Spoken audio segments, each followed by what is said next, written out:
Hi, everyone. Today on our podcast, we are talking with Barbara Heidenreich. And we met Barbara in Boston at ABAI. And one of the fascinating things about Barbara is that she's using ABA and behavior principles in animal training. ABA does a whole lot of things, and there's many different applications. And this is one of them that we kind of found a little bit fascinating. So welcome, Barbara. We're so happy to have you. Thanks for having me. We'd love to start by, if you could just introduce yourself to our audience and tell us a little bit about you. Yeah. So as you said, I specialize in working with animals, and my field is a little different. I tend to focus more on the exotic animals. So I work mostly with zoos and facilities that have kind of the weird stuff in managed care. I don't work so much with companion animals, except for things like parrots and the odd stuff. And I work a lot with veterinary professionals and also conservation projects, which is one of my favorites. So trying to help improve the welfare of animals that might be in a sanctuary situation and being prepared for release back into the wild, or helping projects where they're trying to increase populations of very rare species in the wild. So it's an interesting career, that's for sure. So were you interested in animals and then found the science of behavior, or were you first a behaviorist and then you applied it to animals? Yeah. So I started out as one of those little kids that absolutely loved animals and just wanted to somehow find a career with animals. Like a lot of people that have that passion, we tend to go down the veterinary pathway first, because when you're little, you kind of think that's the only job there is, working with animals. So I did do a lot of work in veterinary hospitals when I was younger. And that's where I learned that I didn't think that was a right fit for me, mainly because, as many veterinary professionals will share, is, you know, and it's getting better, I will say, is that you're doing things to animals to help them, but that process can be quite distressful sometimes because there's often restraint, things of that nature. And so that put me off a little bit, because what I loved about working with animals was trying to find this way to develop some sort of communication, some sort of relationship with them, that where they wanted to engage with me. And I couldn't really identify what would a career path be. And so I just worked jobs where I got to take care of animals. And that led me to the zoo profession. And that's where I got introduced to training. And that's where I went, oh, this is the best thing ever. I just get to develop these relationships with animals. And that led me to asking the question, well, how does this work? How is this happening that animals are wanting to engage with me, wanting to interact? And that led me to wanting to learn more about the science. And I will say, just to kind of bring it back around, that veterinary medicine now is very focused on this concept called fear-free medicine or cooperative care. And so it's really come full circle. And so the new generation of veterinarians and the old timers as well are very interested in how can they reduce the stress and make it very fear-free for animals now cooperating in medical care. So it's really cool. It's come full circle. Wow. That's really awesome. I have to say, all I really know from animal training was like my few visits to some park where they give a seal a fish after they jump into the water.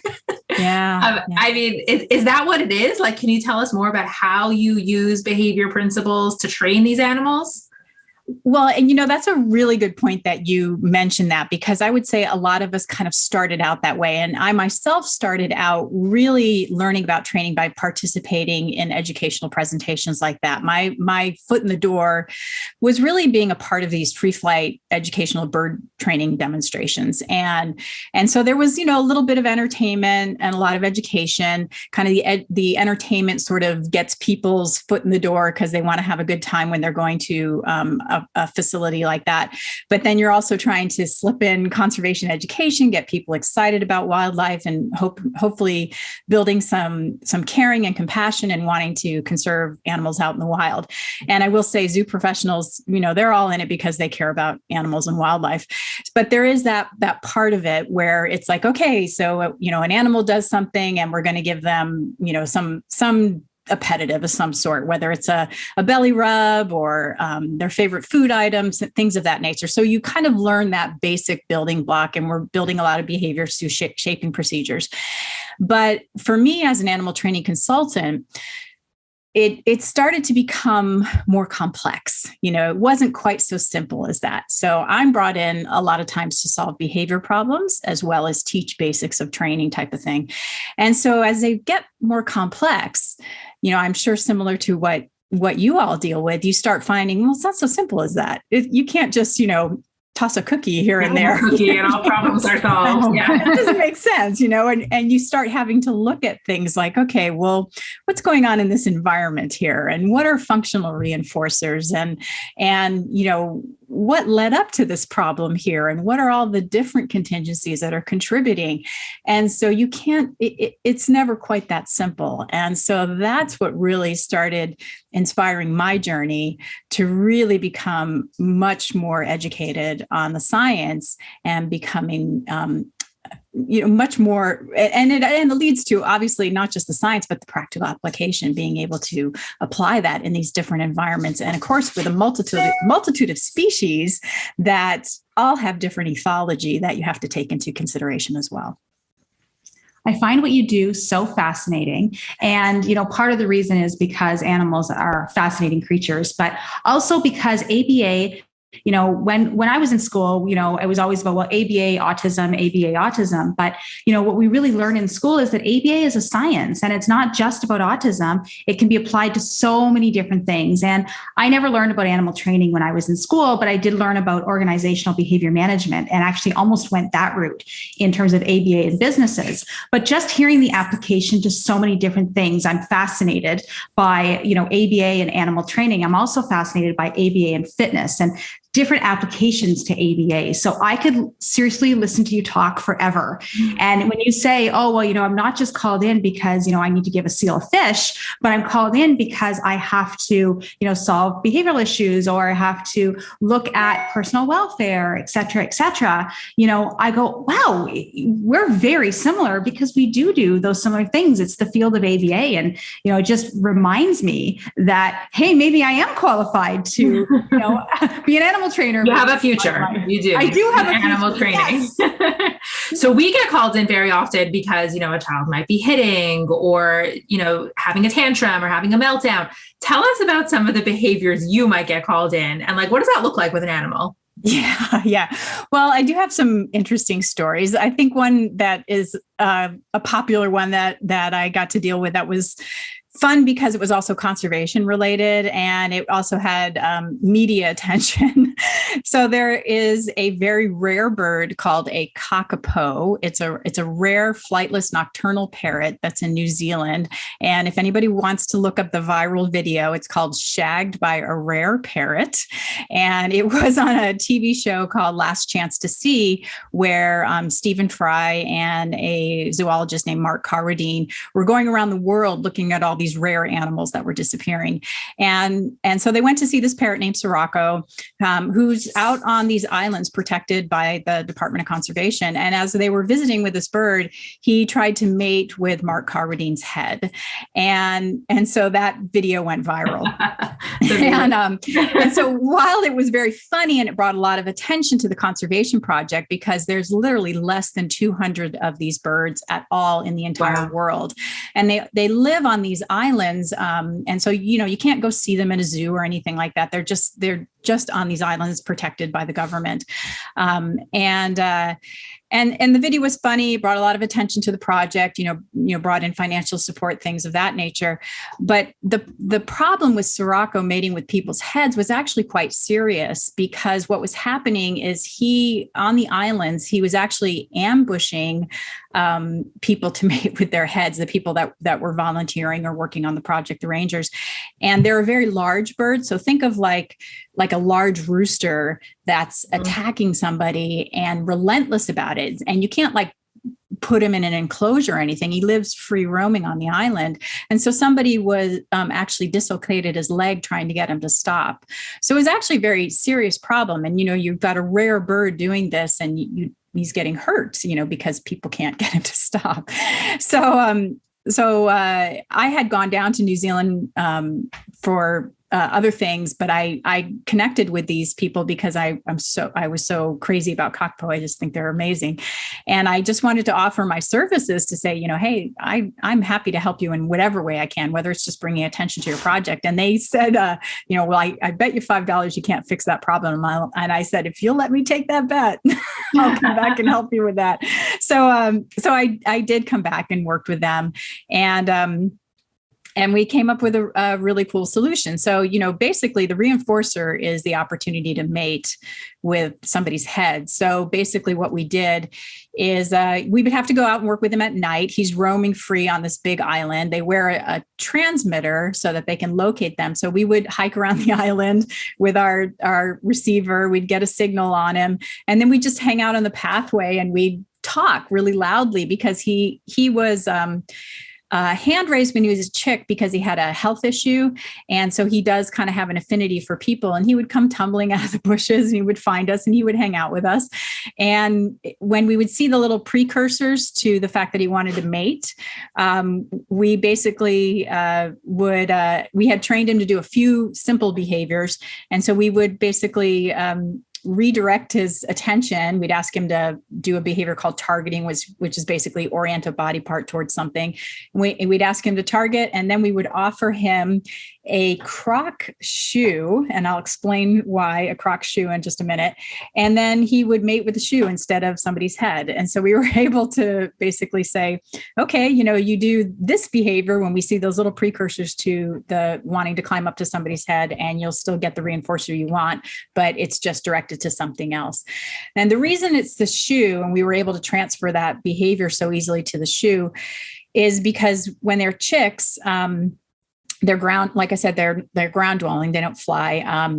The chicks would be kept in these smaller pens on the ground. And when the rangers would go in to feed them, they would switch into croc shoes. And so hand feeding formula was very much paired with seeing these shoes right away. So they had this, connection with hand feeding formula.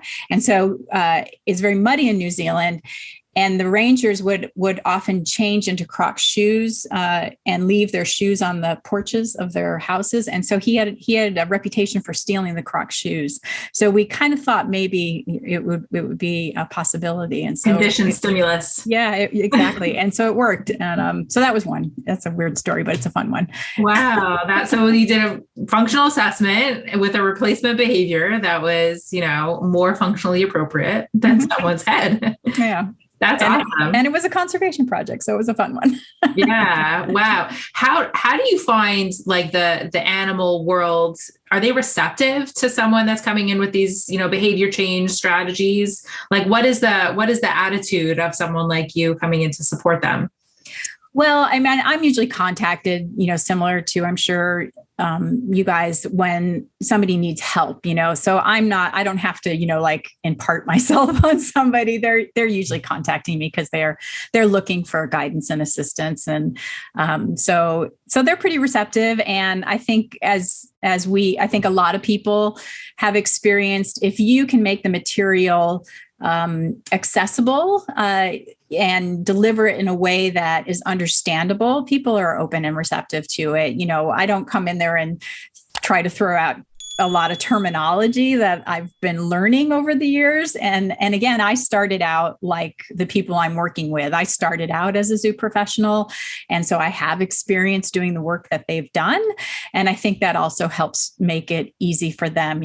I've cleaned a lot of enclosures in my life too, scooped a lot of poop. So it's relatable, and so I think that also helps as well. I try not to make it inaccessible for them. I try to make it easy as well.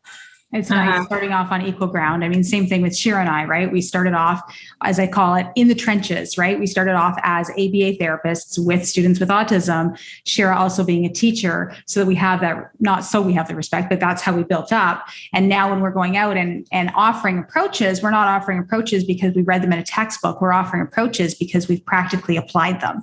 So it sounds exactly what you've done. Listen, I've been there. I've done that. Listen to me. I've got the same experience as you. Let's try this. I know that this probably won't work because I've been there and I know that may not be feasible for you to implement. Yeah, I agree. I think practical application, and I'm an old timer. I've been in the field for a while now as an animal trainer, and that practical application stuff matters a lot, especially in the animal training field, because we do have a lot of species, especially exotic animal training. And it's a weird thing, for people to kind of wrap their brains around, but there is something to be said to understanding the ethology and the phylogeny of these species. It works hand in hand with the ontogeny.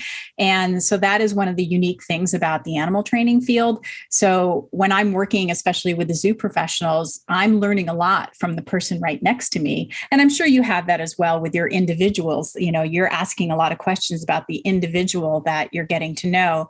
But every time I get to encounter a new species, like I gave the example of the kakapo. I mean, that's a very weird parrot species, different from other parrot species. And so you have to learn a lot about that species because it does come into play in terms of, what I'm going to learn about that their behavior and how that's going to apply to my intervention. Kakapo are completely different in their reproductive strategy compared to other parrots. And that actually impacted how our intervention was going to go. So there's always so much to learn.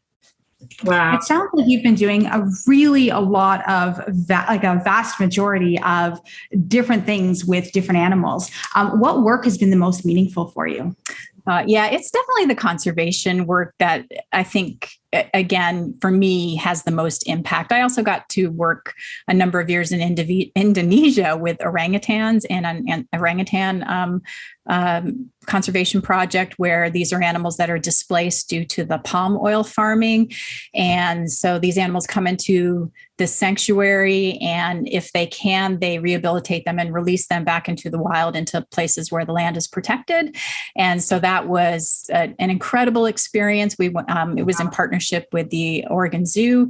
And so I would go back every year, twice a year, with a different zoo professional from Oregon Zoo. And then that facility has many orphaned baby orangutans. And so we would go work with the young orangutans and also with the adult orangutans. And many of the adult orangutans, we were training them to cooperate in their own veterinary care so that they could, get rehabilitated and then released back into the wild. And then with the young orangutans, they basically work with them until they're about 7 years old. And then they put them on pre-release islands, and then they get released back into the wild. And so the young orangutans, I would say, a lot of them, they're kind of being raised, they're learning survival skills out in the wild, but the women that work with them in the forest, they kind of raise them like little kids.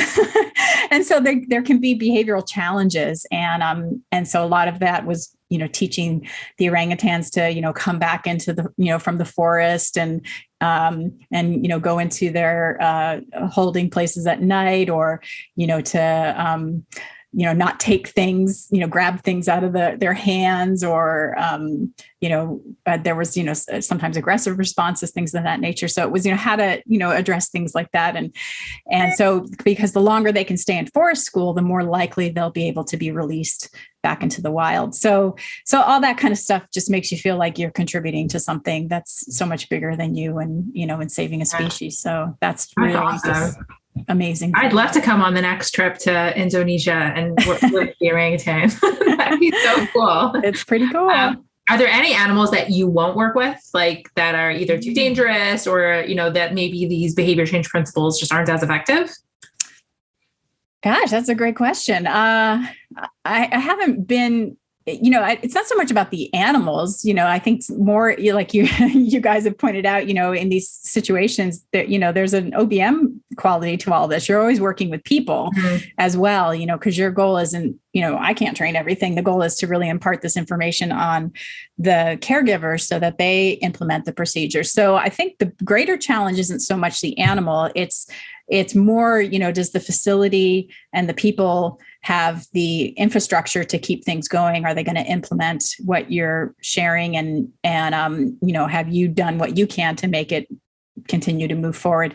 So I think maybe sometimes that can be more of the challenge than the animals, so to speak. As far as dangerous animals, we tend to have things in place that make it safe for us, whether it's working through protective barriers or using utensils so that we're not having, direct contact with the animal, so that we're not put in those kinds of situations. And I can always assess things myself and just say, I'm not going to, work with that animal unless we have these things in place so that everybody is safe. So that, that I think that comes with years of experience of seeing many different things so that you don't put yourself in those conditions. But, I think it's more, I think if I'm going to say no, it's more just because of maybe a people situation, that maybe we don't have the right support system, or we don't have, the infrastructure in place to move forward. Until those things are set up, then maybe that might be a barrier to moving forward. I love the picture you sent with you and the rhinoceros. That just looked so cool. Yeah. You get to spend time with some of the most awesome animals. Yeah, for sure. I like what you said about train the trainer, because regardless what profession we're in, that really is the ultimate goal of having other people be self-sufficient, right? And training that trainer. Now, you have a website that people can go to if they want more information, right? Yes, thank you. My website is animaltrainingfundamentals.com, and it is a membership program. And so we do have an individual membership. We also, which you can either join for a monthly program or an annual. And then there is a facility option that can have up to 200 sub-accounts where each individual can track their own learning. And it features lots of video examples from my work around the world, so people can learn about applying these principles with all sorts of species and really get their feet wet, whether they're a beginner or they're really experienced. So there's something for everybody there. Wow, I'm definitely checking that out just from a fascination standpoint than anything else. But I love it. I love what you do. I love that the application is so practical, yet in such a totally different field. I love it. Thank you. Excellent. And there's a promo code too. So if people are listening to this website, to this podcast, there is a promo code. We'll post this in the show notes. But if you would like to try out an individual membership for 10 days, it's $1 using the code. It's try 10 days, all capitals. Again, we'll put that in the show notes though. Yeah, so go check it out. I find this fascinating, and I think you probably share videos of the animals and of you, and I guess there's less of a consent issue of sharing their pictures when it's animals, exactly, which is nice. Do you get the rhinoceros to sign on the dotted line? Yeah. Or like blur his face a little bit so he doesn't mind. So I'm sure it's fascinating. We're going to check it out, and this was so interesting, and we're so glad we got to meet you. So thank you for being here. Thank you so much. It was great talking to you. Thanks so much, Barbara.